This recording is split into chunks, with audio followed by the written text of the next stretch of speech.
لہذا یہ جو حکم دیا جا رہا ہے یہ اللہ تعالیٰ اپنے فائدے کے لیے نہیں دے رہے ہیں، یہ ہمارے فائدے کے لیے دے رہے ہیں کہ تم اگر اللہ تبارک و تعالیٰ کو یاد کرو گے اور یاد رکھو گے تو تمہاری دنیا بھی ٹھیک ہوگی، تمہاری آخرت بھی ٹھیک ہوگی۔ دنیا میں اگر آپ ذرا غور کرو کہ جتنے جرائم ہوتے ہیں، جتنے گناہ ہوتے ہیں، جتنی حق تلفیاں ہوتی ہیں، جتنے لوگ ایک دوسرے کے حقوق پر ڈاکے ڈالتے ہیں، اس کی اصل وجہ اگر غور کرو تو یہ نکلے گی کہ اللہ تعالیٰ کے ساتھ تعلق قائم، اللہ تعالیٰ کی یاد ان کے دل میں نہیں، اللہ تعالیٰ کا خوف ان کے دل میں نہیں، اللہ تعالیٰ کا رعب ان کے دل میں نہیں، اللہ تبارک و تعالیٰ کے سامنے پیش ہونے کا دل میں احساس نہیں۔ جب چور چوری کرتا ہے تو چوری جب کر رہا ہوتا ہے اس وقت اللہ سے غافل ہو، اس کے دل سے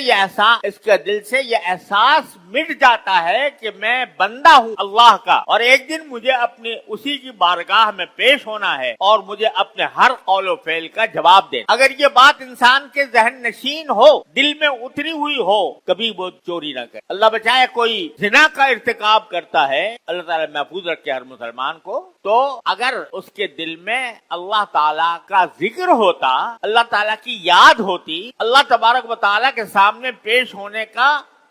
احساس ہوتا تو کبھی یہ حرکت نہ کر۔ اور اسی کو رسول کریم صلی اللہ علیہ وسلم نے ارشاد فرمایا ایک حدیث میں کہ لا یزنی الزانی حین یزنی وہو مؤمن ولا یسرق السارق حین یسرق وہو مؤمن، کہ کوئی زانی زنا نہیں کرتا ایمان کی حالت، یعنی وہ وقت جس وقت وہ معصیت کا ارتکاب کر رہا ہے ایمان اس کے دل سے عارضی طور پر نکلا ہوا ہوتا ہے۔ ایمان باللہ، اللہ کے اوپر ایمان، اللہ تعالیٰ کے سامنے پیش ہونے پر ایمان اس کے دل سے نکلا ہوا ہوتا ہے، اس لیے وہ جرم کا اور گناہ کا ارتکاب کرتا ہے۔ سرکار دو عالم صلی اللہ علیہ وسلم فرماتے ہیں کہ زانی جب زنا کرتا ہے اس وقت مومن نہیں ہوتا، جب چور چوری کرتا ہے تو وہ مومن نہیں ہوتا۔ مومن نہ ہونے کے یہ معنی نہیں ہے کہ اپنے اس عمل سے کافر ہو گیا، نہیں، بلکہ مومن ہونے کا احساس اس کے دل سے غائب ہو گیا۔ اللہ تعالیٰ پر ایمان کا جو تقاضا تھا اور اس ایمان کے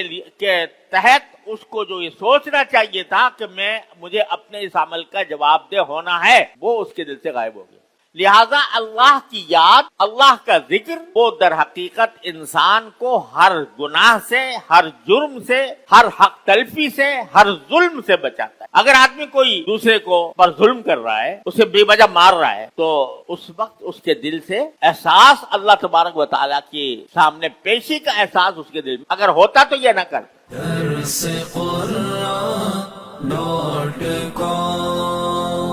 www.darsequran.com